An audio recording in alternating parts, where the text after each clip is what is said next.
Alright, that was a level 88 quest, which means we got 2 more to go.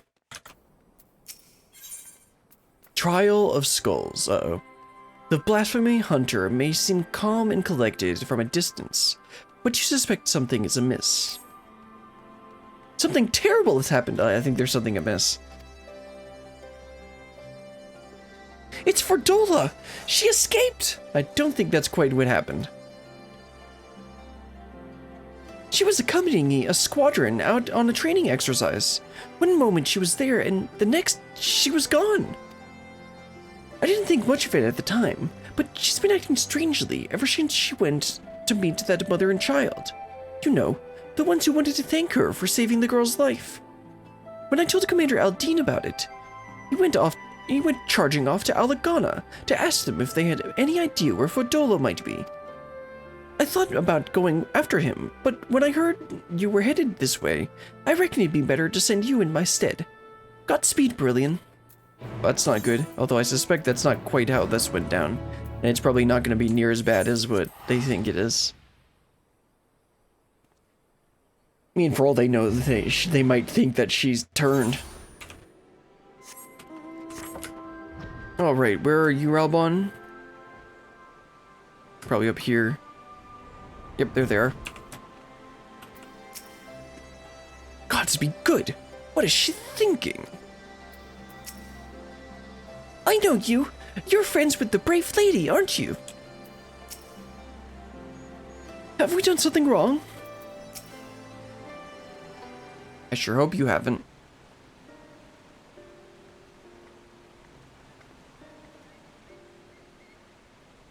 Brilliant. I wasn't expecting to see you here.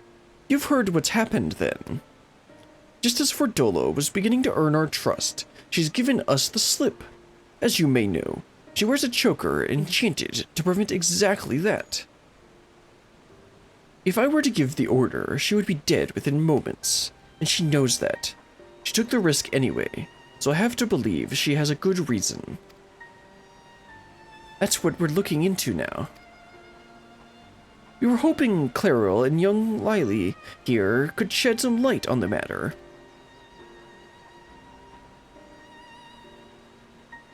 We'd like to ask you about your conversation with Fordola, if we may. Yes, of course. I know she's the butcher, or was at least, but I didn't seem right to go without thanking her. That's why I requested the meeting, to express my gratitude and my apologies. She was quiet at first, just stood there as we spoke, as if she weren't even listening, and then I mentioned the blasphemy, and she looked at Lily, and all of a sudden, clutched her own head, cried out in agony. Ah, yes, the echo. I'm well aware of its effects. The echo, yes, I figured that out, Arnvold. Can you remember what you were thinking about at the time? A man. The one I saw in the city. What? Who? Did he have something to do with all the people, those people panicking?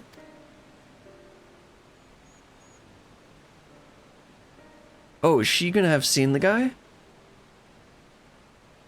I think he did. When I was waiting for you, I saw him. He was by himself. Oh, and then Fordola got a clear look at him. I don't know why she didn't come and tell us, though. He looked poorly, so I asked if he was all right, and he said yes. He had a nice smile.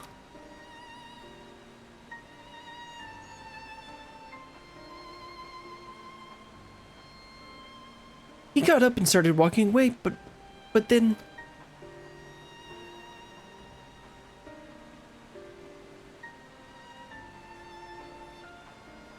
He was shouting and screaming.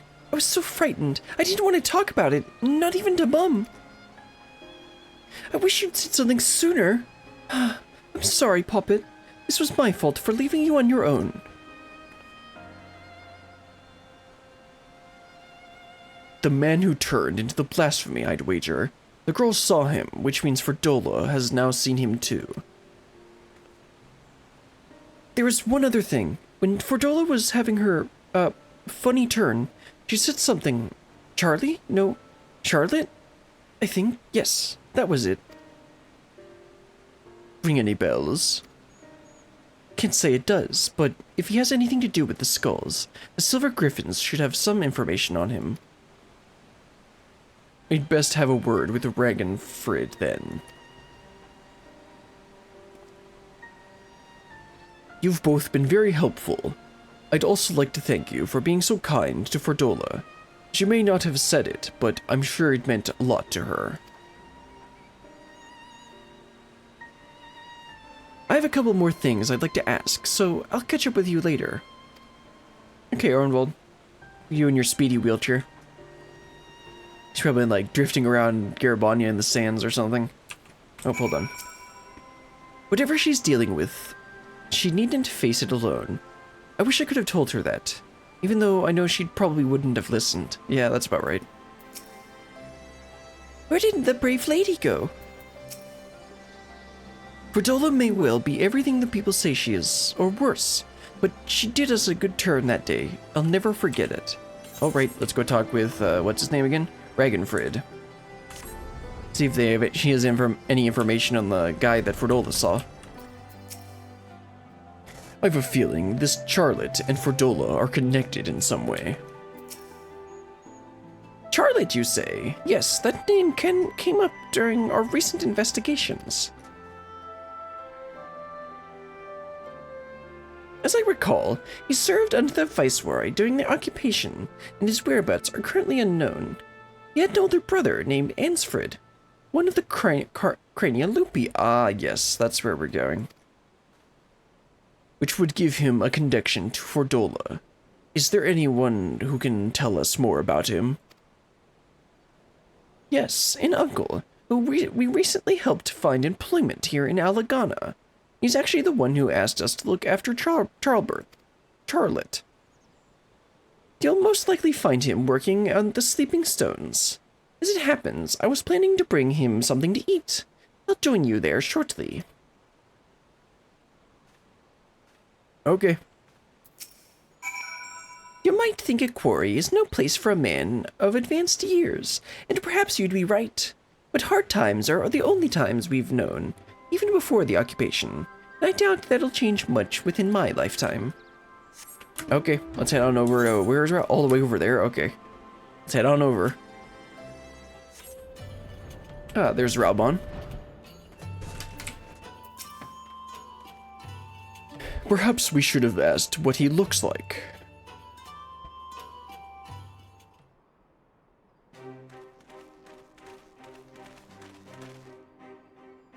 Still looking, eh?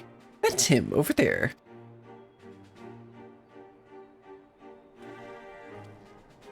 I expected to hear the mining sound effect there.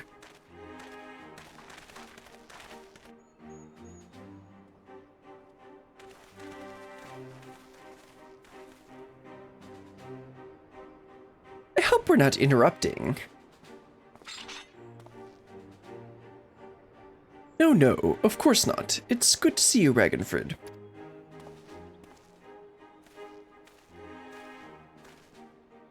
My word, the Bull of Alamigo and the champion of the Alliance? What brings you, such esteemed guests, to our humble, quarry? At ease, my good fellow. We merely wish to ask you about your nephew. Charles, you found him?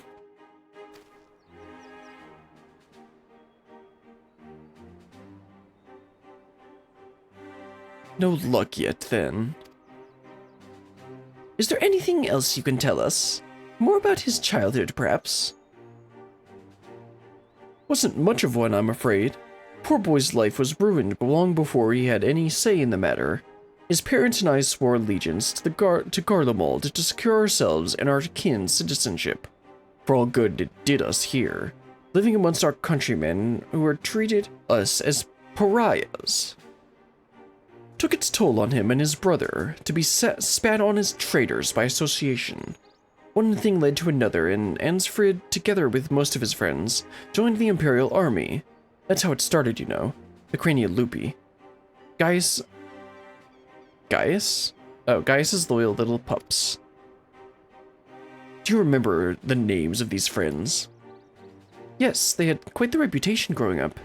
There was a Melon, Rodolphe, and the angry little girl who'd grow up before become the butcher herself, Fordola. And why did you wait to tell us this?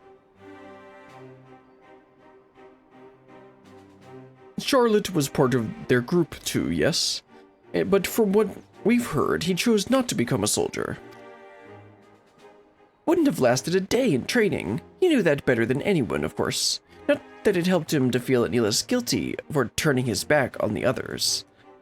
He blamed himself for their deaths, for not stopping them when he had the chance, for not being strong enough to fight by their side. Maybe save them, maybe not. But he wasn't there, and he wished he had been there. Wished he had been. Then one day, he was gone. Wherever he is, I hope he's safe and well. Oh, about that. So do we. Thank you. The information you've shared shouldn't prove useful. And for you, I've brought some food. Why don't you call it a day and go enjoy it with your family?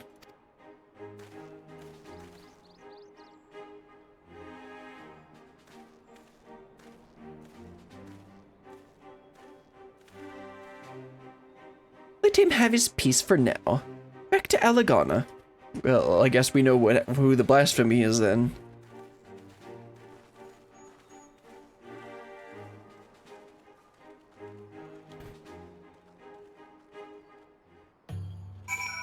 I kind of saw that coming.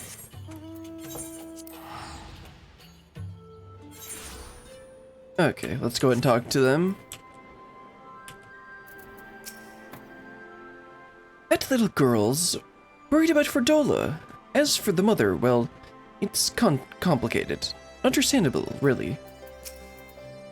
Once we know for certain what has become of Charlotte, we'll have to tell his uncle. Or, you mean, you will. I'm not doing it. So not only was his brother a member of the Skulls, but Charlotte himself was a childhood friend of Fordola's.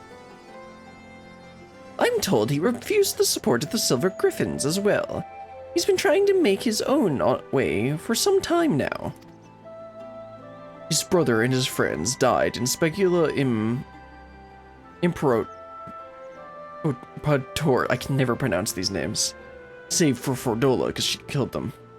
And the gods only know how he felt about her after that. Or how Fordola felt about Charlotte after seeing Lily's memory of him transforming into a blasphemy. Brother of a man she killed, and a childhood friend besides. She thinks she's responsible for him. That's why she ran. To kill the beast. Wherever it is, probably at the Crumble Tower. Never thought I'd say this, but I'm worried about her. Fordola is a survivor and an outcast herself. Exactly the sort of person Sylvan Griffins are trying to support. You've seen for yourself the sacrifice she's willing to make. And if you can learn to feel sympathy for her, maybe others can too. I think we have enough information for the time being. Let's return to the city and plan our next move. Okay, sounds good to me.